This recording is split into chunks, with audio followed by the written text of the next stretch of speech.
లో బ్రహ్మంగారు దర్శనం ఇవ్వడం, మంత్రోపదేశం చేయడం, ఇది మీ అందరికీ తెలుసు కదా, ఉన్న వాళ్ళందరికీ తెలుసు అనుకుంటారు.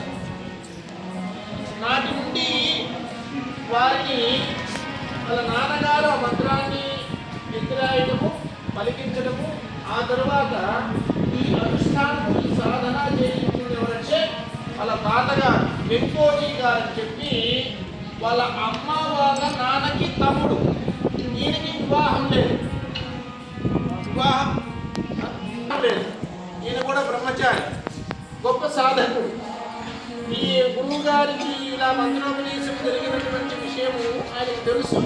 ఆయనే సాధన ముందుకు తీసుకుని వెళ్ళాడు. ఆయన వంట చేసేవాడు, చాలా అద్భుతంగా వంట చేసేవాడు.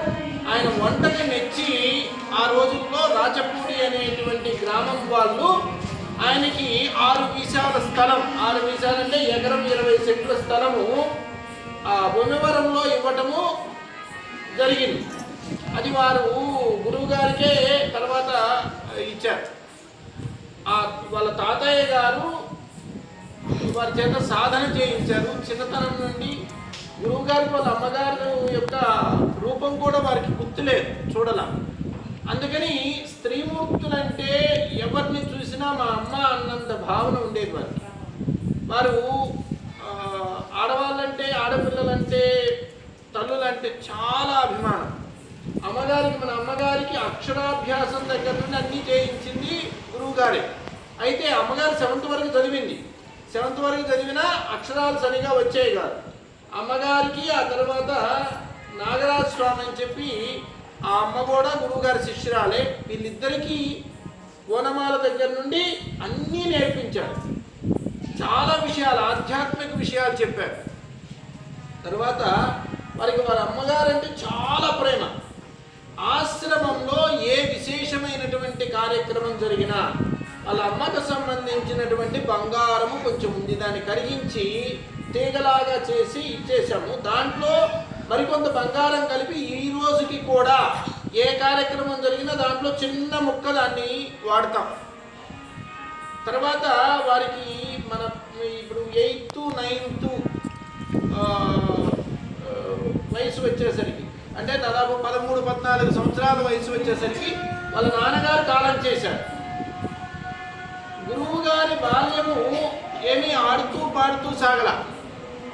వారు అంత సాధన చేసినా కూడా చాలా కష్టాలని అధిగమించారు.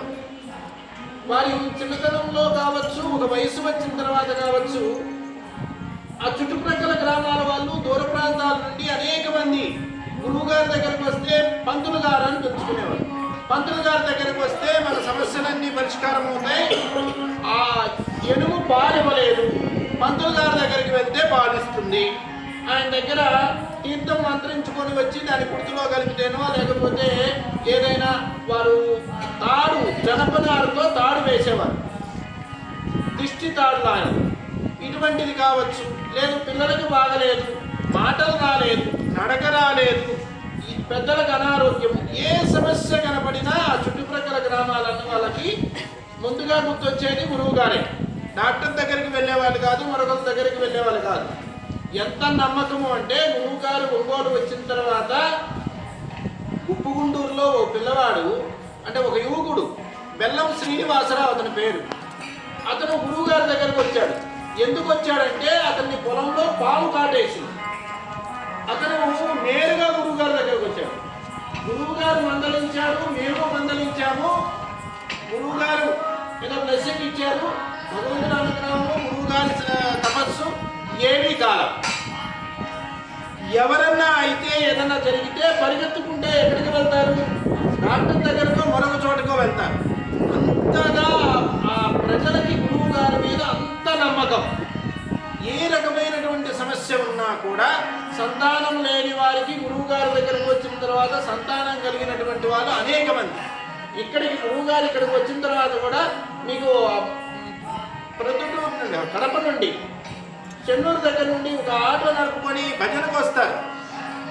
పౌర్ణమికి శ్రీనివాస్ అని ఏదో వారు, ఆయనకి సంతానం కలగకపోతే ఎవరి డాక్టర్ల దగ్గరికి, ఎంతమంది దగ్గరికి వెళ్ళినా సంతానం కలగకపోతే గురువు గారి దగ్గరకు వచ్చిన తర్వాత సంతానం కలిగింది. ఆయనకే కాదు, వాళ్ళ చెల్లెలకు కూడా. ఇటువంటివి ఎన్నో అనుభవాలు. కండ్లు లేనటువంటి వాళ్ళకి కండ్లు వచ్చినటువంటి సందర్భం మేము చూసాం. అంటే ఒక ఆర్టీసీ డ్రైవరు ఆయనకి వాళ్ళకి ఏదో కొన్ని నెలకు ఒకసారి ఈ ఐ చెకప్ చేస్తారు డ్రైవర్లకి. అలా చెకప్ చేసినప్పుడు నీ కంటికి ఏదో తేడా ఉంది చూపించుకోమని చెప్పి చెప్పడము, వాళ్ళు కొంతకాలం ఉద్యోగం నుండి దూరంగా ఉండమని చెప్పడం, డాక్టర్ దగ్గరికి వెళ్తే ఏదో అది ఒక వింత వ్యాధి. రాయవేలూరు అని చాలా గొప్పగా చెప్పుకుంటారు. మధురై, రాయవేలూరు అన్ని ప్రాంతాలు తిరిగాడు. ఎక్కడ తిరిగినా కాదు. ఒక ముస్లిం అతను తన కొడుకుని తీసుకొని వచ్చాడు. గురువుగారు చెప్పేవారు, ఏది చెప్పినా గురువుగారు ఎదురుగా కూర్చొని నీకు 100 ఏళ్ళు ఆయన నీ గురించే చెప్పాను. ఇప్పుడు ఆ పిల్లవాడు ఒకసారి లేపు ఆయన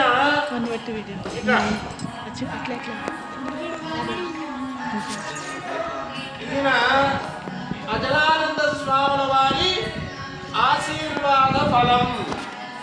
అవునా కాదా? వాళ్ళ చెల్లెలకు కూడా డాక్టర్లు ఎన్నో రకాలుగా చెప్పారు. చెన్నై వెళ్ళారు. ఎన్ని రకాలుగా అంటే ఈ పిల్లవాడు నిలబడటం చాలా కష్టము అని వాళ్ళ చెల్లెల విషయంలో. అయినా కూడా గురుదేవుల యొక్క అనుగ్రహంతో నమ్మకానికి ఆ శక్తి ఉంటుంది. ప్రక్కన గంగ ప్రవహిస్తున్నా మనం ఒట్టి చేతులతో వెళ్తే ఒట్టి చేతులతోనే రావాలి. మన దగ్గర విశ్వాసం అనేటువంటిది లేకపోతే ఏ భగవంతుడు ఏ గురువు ఎంత గొప్పవాడో ఏం చేయలేదు. ఆ ముస్లింలు గురువుగారి దగ్గరకు వచ్చిన తర్వాత గురువుగారు చెప్పినట్లుగా ఆదివారం గురువుగారు ఏం చెప్పేవారంటే ఆదివారం మధుమాంసాలకి దూరంగా ఉండాలి. మన సంస్కృతి ఏమిటి అంటే పూర్వము ఆదివారం రోజు మద్యము మాంసము ఇటువంటి వాటికి దూరంగా ఉండేవాళ్ళు. మన వేడితో మన సంస్కృతి పొడుచుకోవడం, మన మూలాలని మనమే నాశనం చేసుకోవడం మొదలైన తర్వాతే ఈ దేశము ఇలా వెనకబడిపోయింది. స్త్రీ తైన మధుమాంసాన్ని అక్కడో జగవేత్తిని సప్తజన్మ భవేద్రోగి జన్మ జన్మ దరిద్రత అంటారు.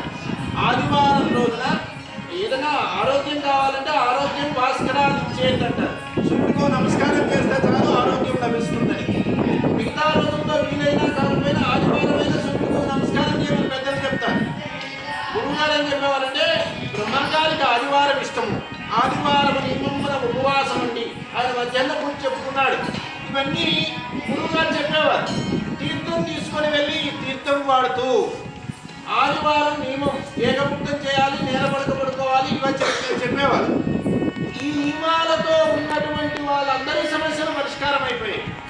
వారు ఇట్లానే ఈయనకి కళ్ళు రావడము మళ్ళా ఉద్యోగంలో చేరడం జరిగింది. ఎవరన్నా వచ్చి గురువుగారు అంతా మీ దయ అంటే గురువుగారు తన మీదే ఏం వేసుకునేవారు కాదు.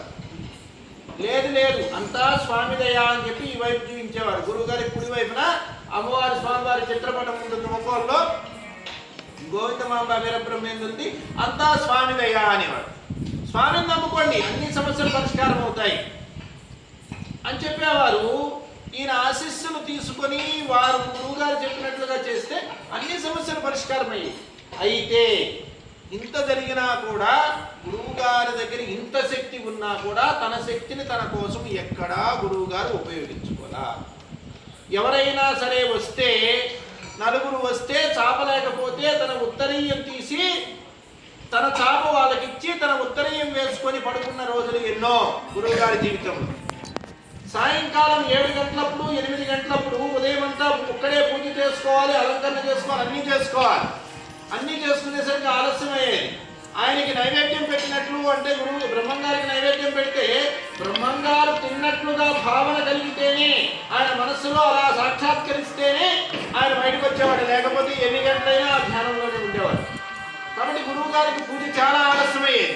సాయంకాలం 6-7 గంటలకి పూజ అయిపోతే అప్పుడు అంతా కూడా ఏ కందులో పెసలో లేకపోతే శనగలో ఉంటే వాటితో పచ్చడి చేసుకొని కాస్త కుక్కట్లో అన్నం వండుకొని ఇవన్నీ సిద్ధం చేసుకొని తినేటప్పుడు ఎవరో వస్తే అయ్యా మీరు భోజనం చేశారా అంటే మా సంగతి ఎందుకులే పంతులు గారు మీరు తినండి అనేవారు. లేదు లేదు మీరు రండి భోజనం చేయండి అని చెప్పి వాళ్ళకి భోజనం పెట్టి తాను బస్తు పడుకున్న రోజులు ఎన్నో ఉన్నాయి. ఈరోజు కూడా ఆ గ్రామంలో ఉన్నటువంటి పెద్దవాళ్ళు ఇటువంటి అన్నింటికీ కూడా సాక్ష్యం. వాళ్ళు అనేకమైనటువంటి విషయాలు ఇవన్నీ చెప్తారు. గురువు గారు తాను వస్తుండి భోజనం పెట్టాడు కాబట్టి ఈరోజు ఇక్కడ వేల మంది అవలీలగా భోజనం పెట్టగలుగుతున్నాం గురువు గారి పేరుతో. ఇది మన శక్తి కాదు, మన శక్తి అసలు కాదు, ఇది గురువు గారి యొక్క అనుగ్రహము. వారు ఆ తర్వాత ఎవరు వచ్చినా, అర్ధరాత్రి వచ్చినా, అపరాత్రి వచ్చినా, 100 మంది వచ్చినా, 200 మంది వచ్చినా తాను ఒక్కటే వంట చేసి వాళ్ళకి భోజనం పెట్టేది అమ్మగారు. చాలా మంది ఈ రోజు కూడా అంటారు, మా జీవితంలో మేము అమ్మగారు పెట్టిన రోజు తిన్నంత అన్నము ఏ రోజు తినలా. మన ఒక పిల్లవాడు వచ్చాడు, బెంగళూరులో ఉద్యోగం చేస్తున్నారు, వంట చేస్తున్నారు. మన పిల్లలు ఏమన్నాడంటే, స్వామి అమ్మగారి వంటను ఎవరికి రాదు అన్నాడు. నేను కాశీ వెళ్తూ ఉంటే అమ్మగారు గంటతలు పెట్టుకుంది, నువ్వు ఏమి తినవు, బయట అసలు తినవు, ఎలా ఉంటావు ఏంటి అంటే, అమ్మ నీ చేతితో రోజు 100-200 మందికి భోజనం పెడుతున్నావు, నీ బిడ్డకు నాకు భోజనానికి కుదవా అన్నాను. నేను అక్కడ ఉన్నంత కాలము నన్ను మహారాజులాగా చూశారు, నన్ను అంత గౌరవంగా చూశారు. అంటే గురుదేవునికి చాలా కష్టాలు పడ్డారు.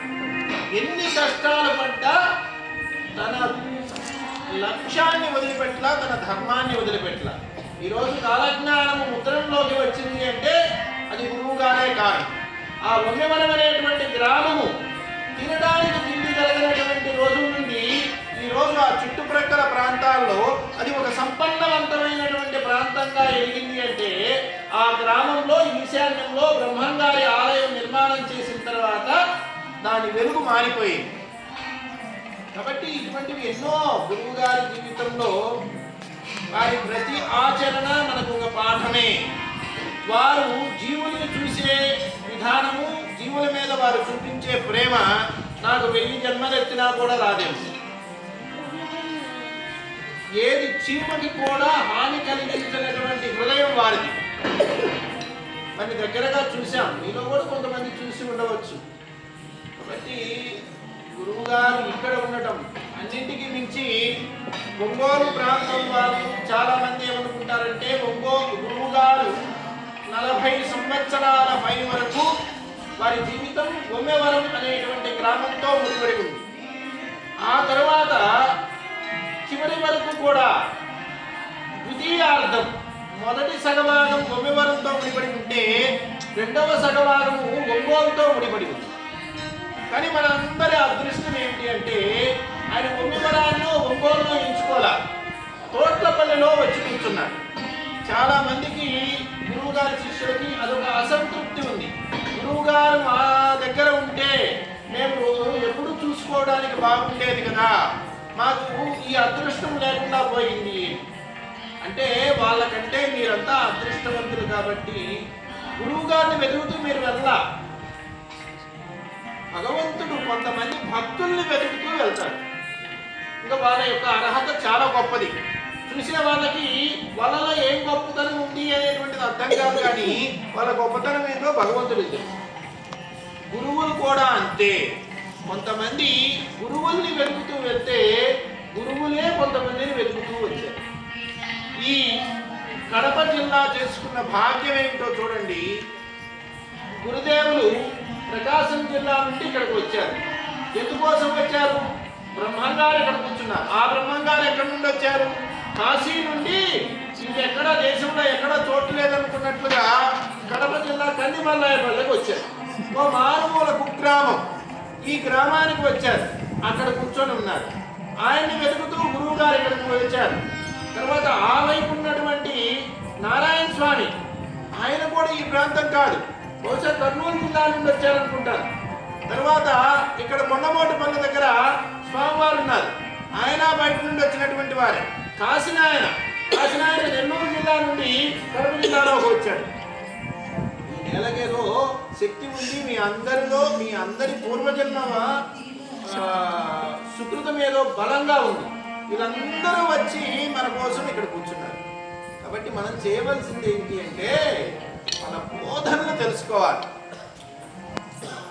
వాళ్ళు ఏం చెప్పారు, ఎలా జీవించమన్నారు, జీవిత పరమార్థం ఏం చెప్పారు, వీటిని అర్థం చేసుకొని జీవితానికి అన్వయం చేసుకొని మనం మార్చుకోవలసినటువంటి విషయాలు మార్చుకొని, నేర్చుకోవలసిన విషయాలు నేర్చుకొని, ఓర్చుకోవలసిన చోట ఓర్చుకొని ముందుకు సాగితే మనం మారటమే కాదు, మన చుట్టూ ఉండే వాళ్ళని మార్చగలం. గురువు గారికి ఉన్నటువంటి సహన శక్తిలో 100వ వంతు నా దగ్గర ఉంటే ఇంకా అద్భుతాలు జరిగేవి. వారి సహన శక్తి దాన్ని అనిపించనీయం, ఇంత అంత అని చెప్పలేము. ఎంత అంటే ఏ రోజు కోపగించుకున్నటువంటి సందర్భం నాకు కనపడదు. కానీ నా చుట్టూ ఉండేటువంటి వాళ్ళకి, నా శిష్యులకి రోజు నేను తిడతానే ఉంటాను. నేను రోజు కోపగించుకుంటా. అప్పుడప్పుడు నన్ను అడుగుతుంటారు, గురువు గారి గురించి ఇప్పుడు చెబుతారు కదా, మరి గురువు గారు మీకు ఇచ్చినంత ప్రాధాన్యత మీరు మాకెందుకు ఇవ్వరు అని. నేను ఇవ్వాలనుకుంటే వస్తుందా?